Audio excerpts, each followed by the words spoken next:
worked with. She was in the book. She wasn't. Her husband was. Ooh. Her husband was in the book, because I don't know if they published the book or they mentioned the top 20 names or something or whatever, and her husband's name was on the list, and we're like, you know what I mean? Have she been sued?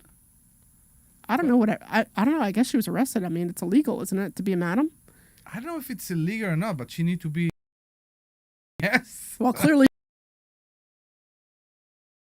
names of all the men who used to come and go to, you know, her bed or whoever's bed to do their thing. You know what I mean? So I just want to tell you. Pretty sure it's illegal in New Jersey. Pretty sure it's illegal in New Jersey. Okay. Yeah, it was. Do you remember that, Glenn, when that happened? It was like 20, 25 years ago. It was a big, huge thing. I was not living in this area. It happens everywhere, doesn't it? All the I just remember like it being like a really. and all these doofus guys. Everybody always getting. It was like high politicians, and they were doing like, what is wrong with you? Yeah, exactly. Yeah, I don't know. You can call us at 855-939-1137. That's 855. Please call us. We'll be very happy to instruct. 1137. Please call us. We'll be very happy to instruct. 4 times, remember? It's like Really? supposed, yeah. How many more? That was 3, 4, 5, 2 more. 855-939-1137. I've been paid by the number 855-939-1137. Maybe you should say it in Hebrew just for like easy. No, I don't want to say anyway. I'm like, with everything that's going on in Israel right now. I know that to you I'm speaking in Hebrew sometimes. When I speak with my wife, when I speak to my kids, and then you're there and I refer to them and then I refer to you. I speak to you in Hebrew sometimes by mistake. No, I don't. I know. But it's I don't like, get mad or anything. It's like, you know. You know, it's insane. When I lived in Israel for so many years, you know, I was born there. I lived there for 30 years of my life. 30 years? 35 years? 35 years of my life. And now I see it from a distance. Now you need to remember, my parents are there. Everybody is there. Everybody's still in Israel. Sure. When you look at it as a distance, you understand this is an abnormal situation. Oh, it's completely abnormal. Yeah. When I lived there, when my daughter lived there, it was a very, very normal situation. Now I'm calling my parents every day, few times a day. What's going on? What's going on? Yeah, everything is fine.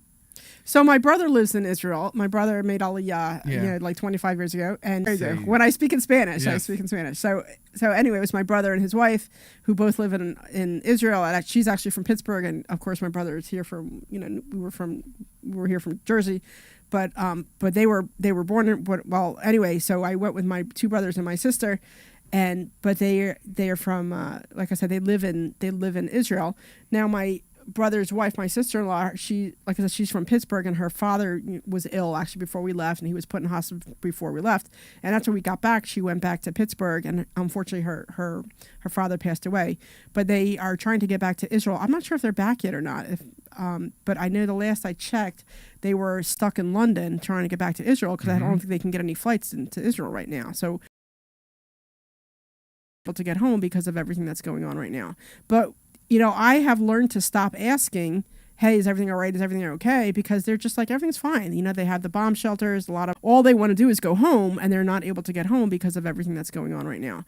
But, you know, I have learned to stop asking, hey, is everything all right? Is everything okay? Because they're just like, everything's fine. You know, they have the bomb shelters. A lot of houses have the bomb shelters, or they have the places where you go, and they're just used to it. Like, yes, it's exactly that. It is. Yeah, you're just used. So I took my kids, and they went to a private Hebrew school in Yardley. Yes. And their 8th grade trip, they go to Israel for, I think, about a week. And then we ended up staying a few extra days, like I said, because my brother was out there. So we spent some time there.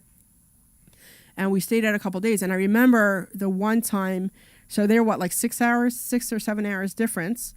And I remember that we were going to go to Masada. You know, we were going to climb Masada. And that, I told my husband and my other daughter who was home, hey, watch us, because I'll do a live stream on Facebook just to say, hey, we're here. And it was their night and our early morning, because we had to be there really before the sun came up. Like, it had to be there really early. Yes. Anyway, so it was one of those days that we were there, and I heard while we were in Israel that they were rockets being attacked, like we were getting attacked.